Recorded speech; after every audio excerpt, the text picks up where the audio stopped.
So I'm going to show you how to do an independent t-test. So in this example, we have plant height and from a control and from a treatment. So there's only two groups, and both of these samples are individual plants, so they do not relate to each other. To carry out a independent t-test, I'm going to go to the Data Analysis tab, scroll down to find t-test.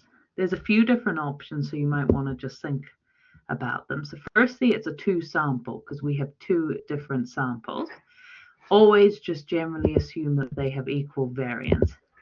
So we're going to select that, and then we're going to select our input range. So for the first one, just highlight all of your control plants.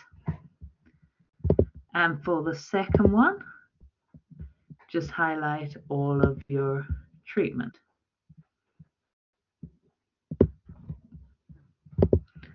You always generally assume that your p-value is 0.05 and then select an output range. So I'm just going to put it here and go OK.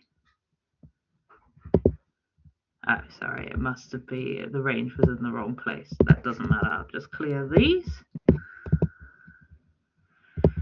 What we're then going to do is I'm going to tell you basically always ignore the p-value for one tail and go for a two-tail test.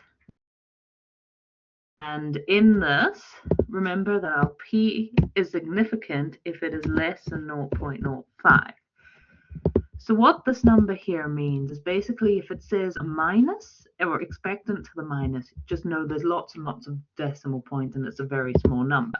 So p is less than, this is how you'd report it, 0.001.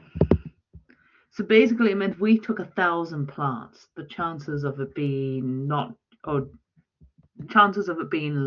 due to chance is less than 1 in 1,000. But this value is smaller than this. Therefore, we can conclude that there is a significant difference in our plant height between our control and our treatment.